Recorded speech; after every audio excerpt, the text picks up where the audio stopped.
you should probably expect spoilers.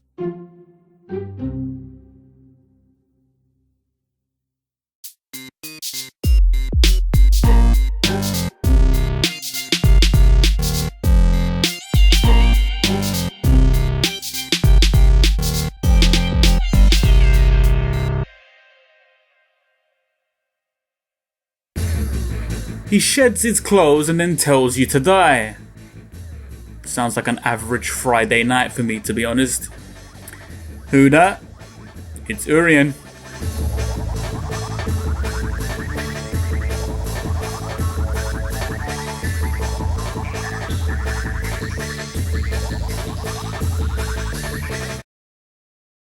There's all sorts of weird and wonderful maniacs in the Street Fighter universe. Dictators and Spanish ninjas to demons and whatever this crap was supposed to be. And then there's this guy, Urien, who has more going on with him than his simple loincloth would have you to believe. And that wasn't meant to sound like I was taking shots at his manhood either, but here we are. Speaking of dick jokes, did anybody else accidentally pronounce this guy's name as Urien when they were growing up? Or was it just me? Please don't tell me I was the only kid back then calling this guy Urien. Don't stop, never give up. Hold your head high and reach the top. Let the world see what you have got. Bring it all back to you. Urien's backstory follows your typical bad guy's tale of... However, there's actually quite a different spin on it in Urien's case, and it's not something we've seen any other Street Fighter antagonist go through in this regard. Urien's backstory places him within the same circle as Street Fighter 3's main antagonist, Gil. As we've discussed on a number of Who Dat episodes already, Gil is the leader of the organization more commonly referred to as the Illuminati. Urien is Gil's younger brother, and the two of them were born within the Illuminati society since their parents were long-standing members of it. At a very young age, the two brothers became potential candidates for the future presidency of the organization, and because of that they were separated from their parents to begin training, as well as being subjected to genetic modifications.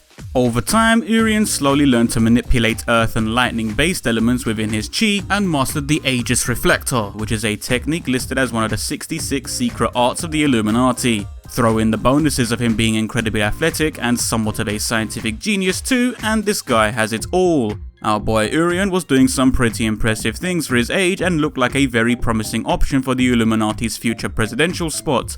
One thing screwed up his chances of taking that spot though, and that was his emotional instability. Basically, Urien's biggest drawback is his emotions get the better of him, and thus the position was awarded to his older, more charismatic brother Gil instead. Motherfucking shot down by your brethren like that. Imagine, man, you're born into a cult, you've lived your whole life training for one specific role, and in the end your older brother steps up to the plate and snatches it from you because you spend every morning crying into your bowl of cornflakes. Shit.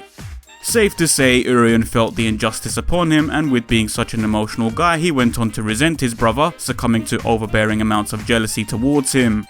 This leads us into Urien's first appearance in Street Fighter 3 Second Impact, where his brother has been the president for a while, placing Urien in a vice president role. Not satisfied with being second best, Urien challenges Gil to prove that he is the superior one and wins. Urien is finally promoted to president of the Illuminati. Happy days, isn't it? It's all good now, yeah? Actually no, it isn't. Turns out Gil let Urien win the fight on purpose, allowing Urien to take the role of president, all the while Gil promotes himself to the rank of emperor, which was actually a higher rank than president, but is kept secret to only those of the highest ranks. So, recap then, Urien works his arse off in a bid to get the highest rank within that cult, but was robbed of that rank because he's an emotional snowflake, so his brother takes it instead. Then Urien challenges his brother for that rank and succeeds in getting it, only to then find out that all along there was a rank higher than that of president anyway, and Gil just moved on up to that rank instead. Oh my fucking god. Urien must have gone back to his bedroom that night and trashed the shit out of it while blaring his entire Linkin Park CD collection. You poor son of a bitch, you. Visual design. On first glance, you'd think Urien's whole deal is that he just likes walking around 90% naked, and technically you wouldn't actually be entirely wrong really, but there's more to it than that. The reason for nothing but the loincloth is to imitate the look of emperors and gods of ancient times. Urien and Gil both deem themselves to be higher than that of humans. They have transcended beyond the limits of regular human abilities and believe themselves to exist as superior beings. With the Illuminati being a secret organization that has run the world behind the scenes since those ancient times, one could also hazard a guess by saying the brothers might even be wearing the clothes traditionally, and perhaps this Olympian style is something that has been passed down from the earliest days of the Illuminati's inception. Aside from the underpants though, Urien actually likes wearing designer menswear suits. When he is not fighting, he's seen dressed in one, but the second shit kicks off, he's shredding the clothes from his body and switching to God mode. That's another thing about Urien that newcomers might overlook. It's the fact that this darkened bronze tone is not his actual skin colour, nor is his natural hair metallic white. As seen when he's wearing his business suit, his skin is a lighter tan and his hair is actually blonde. It's only when he engages in combat does his skin and hair change colour as he begins to channel his inner powers. Lucky bastard too, by the way. While everybody I know is out there lying on the grass trying their hardest to catch a suntan in these shabby British summertime weathers, Urien here looks like he's that dude who arrives and insta-tans the second he rips his clothes off. Prick. One point of interest in Urien's design is the spherical jewel placed within his forehead. Upon viewing a X-ray of Urien's sprite model, the skull has a hole in it, meaning this jewel is definitely embedded within him, and it was more than likely placed there during his younger years when his body was being genetically modified. His brother Gil also has one, as does Charlie Nash in Street Fighter V after he was brought back from the dead. Overall, there's not too much to Urien's appearance, and it's arguably the most simplistic design out of the entire Street Fighter cast. This is not a bad thing either when we consider what the character represents, as well as the sort of life he has grown up in. The design is fitting for him and helps to express his holier than thou nature more than if he was to be wearing a fully kitted out outfit. Personality. As we've gathered already, Urien is quite an emotional dude, and I find this to be fascinating merely because the Street Fighter universe doesn't have any antagonists who are broad with their emotions like that. All the other bad guys tend to stick to their most defining moods and traits. Jury is anarchistic, Vega is vain, M. Bison is power hungry, Gil is charismatic, Seth is shit, and so on. But Urien displays a wider range of emotions because of his emotional instability. He's jealous of those who are treated greater than him. Because of this, he holds grudges, and hatred is an emotion rooted deep within him. His hatred then stems through to anger, and he's often considered a very bloodthirsty combatant, shouting words like kill and destroy when he attacks. What might be a simple street fight to some is a game of death for Urien as he obliterates his opponent and stands over their lifeless body laughing like a maniac. The laughing lends itself to his cocky side. Urien sees everybody else inferior to himself, and upon defeating his opponent he laughs to confirm his claims, implying that his enemies must have been stupid to ever consider stepping to such a god in the first place. But what happens if Urien is defeated? Well, if he gets his ass handed to him, naturally he's going to look like an unconscious twat on the floor. There's nothing special about that. What is quite special though is when Urien is still conscious and loses over a time-out defeat. All fighters show some form of disappointment when they lose through timeouts, but Urien seems to take it one step further as he clutches his body and begins to convulse, placing extreme amounts of pressure onto his own arms before puncturing them and bleeding all over the floor. This is the Japanese original version for this animation. For the international release, the blood was censored out, but blood or not, Urien's emotions is still being clearly conveyed to us.